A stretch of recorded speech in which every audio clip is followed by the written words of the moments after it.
Hey there, and welcome to kind of like your own personal deep dive into, I don't know about you, but I'm always trying to master my finances, right? Always. So we're going to be taking a look at this podcast episode that you shared, all about building financial discipline, and let me tell you, it is jam-packed with really useful stuff. Oh, good. Yeah, did you know that like the average person spends over $1,000 each year on just impulse purchases? Wow. It's kind of crazy, right? Yeah, It's like throwing money away. it's true. And it really highlights why I think um, understanding the psychology behind our spending habits is so crucial. That's where, this idea of financial discipline comes in. It's not just about being good with numbers or anything like that. It's about making conscious choices Yeah. that really align with your values. Okay, yeah, let's unpack that a little bit. What does it really mean to have that financial discipline, like beyond just the very basic definition of it? Well, think of it like this. You're someone who, if I'm correct, really values knowledge and efficiency, right? Yeah, absolutely. So financial discipline kind of gives you the freedom to actually pursue those passions without Mm. constantly like having to worry about money. You know, Mm. it's about making intentional decisions so that you're not bogged down by debt or financial stress. And you can really focus on what truly matters to you. That makes a lot of sense. It's not even really just about the money itself, it's almost more about the mental clarity and control that it can bring. Right.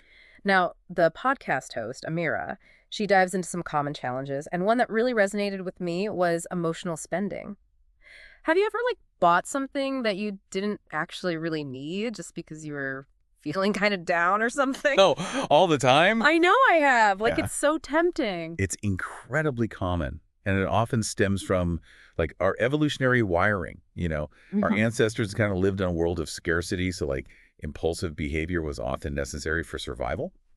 But fast forward to today, we're constantly being bombarded with marketing messages that are designed to trigger those same Oh, instincts. yeah. So it's no wonder that we reach for our wallets when we're stressed or bored or even just scrolling through social media. Oh, totally. It's like our brains haven't quite, caught up to the modern world and all these temptations, right? Right. But knowing all of that, how do we actually break that cycle of emotional spending? The podcast mentioned something about like goal setting. What's the connection there?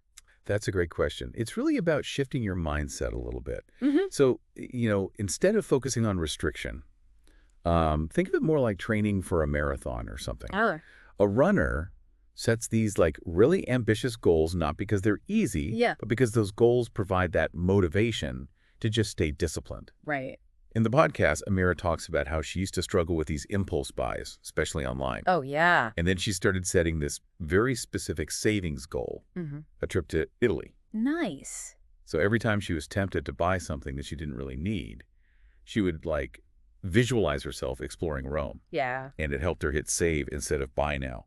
I love that visual, visualizing your goal almost as like a reward at the finish line. Exactly. Speaking of rewards, the podcast also mentions celebrating milestones, like even small ones. Yes. And I have to admit, I'm usually so focused on just like the big picture that I totally forget to celebrate those little wins along the way. It's so important, though, because, you thrive on knowledge and progress, right? Yeah. So, like, celebrating those achievements, no matter how small, it reinforces those positive behaviors and keeps you motivated. It's like that feeling of satisfaction when you finally organize your bookshelf or something. It Yeah. just makes the whole process feel worthwhile. Yeah, you're right. Sometimes it's definitely more about appreciating those small victories along the way.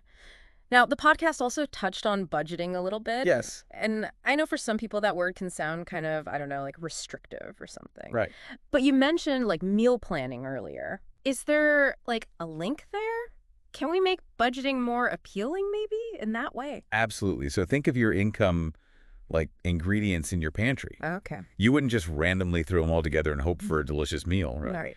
You plan, you consider like your tastes, and you make sure you have everything that you need. Yeah. Budgeting is really similar. It's not about limiting yourself. It's just about deciding how to allocate your resources in a way that like supports your goals and priorities. Okay, I have to admit, you're making budgeting sound a lot more, I don't know, like manageable.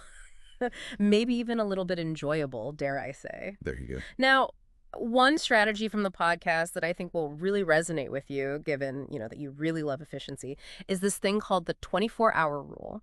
Yeah. Have you heard of this one? It seems super useful, especially for those moments when we might be really tempted by those impulse purchases? It's such a simple yet effective strategy, and there's actually some interesting psychology behind like why it works. So when we're hit with that initial urge to buy something, you know, it often just stems from this emotional response. Right, right. We desire instant gratification. Yeah.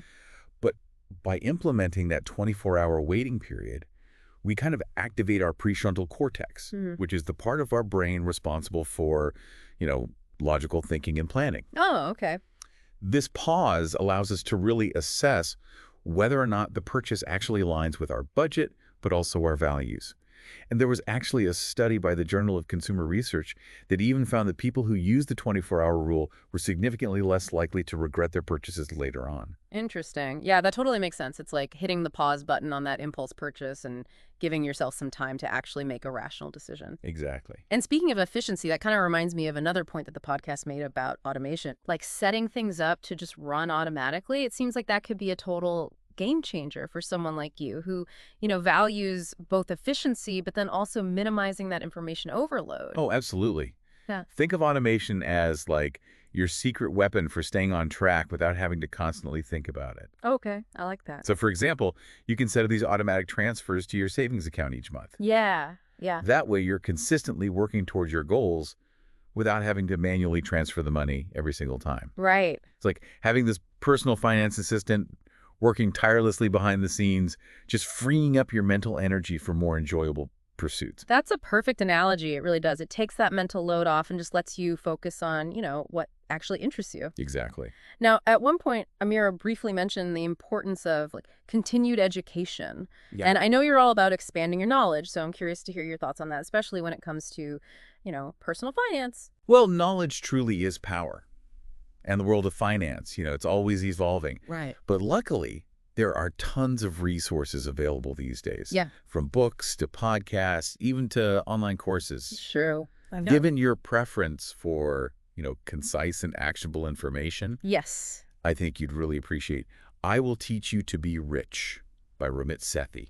Oh, okay. It's a great starting point for building that solid financial foundation. That's a fantastic recommendation. I'll definitely check that one out. So to kind of wrap things up here, it seems like financial discipline, it's not really about being naturally good with money, Right. but more about understanding our own habits, Yes. setting clear goals for ourselves, Absolutely. and then almost building those systems that set us up for success. Exactly. It's about having a plan and making conscious choices that really align with your values and aspirations. Yeah, and that actually brings to mind one final thought for you. As you reflect on maybe your own spending habits, what's one small change you could make, maybe even just today, to better align your actions with your financial goals? That's a great question. Right. It's always good to think about these things, I think. It is. Amazing. Well, hey, thanks so much for diving into this with me. Of course, this was fun. Always a pleasure. And to everyone listening, remember, even those small steps can lead to some pretty significant progress over time. Absolutely. You've got this. Until next time, happy learning.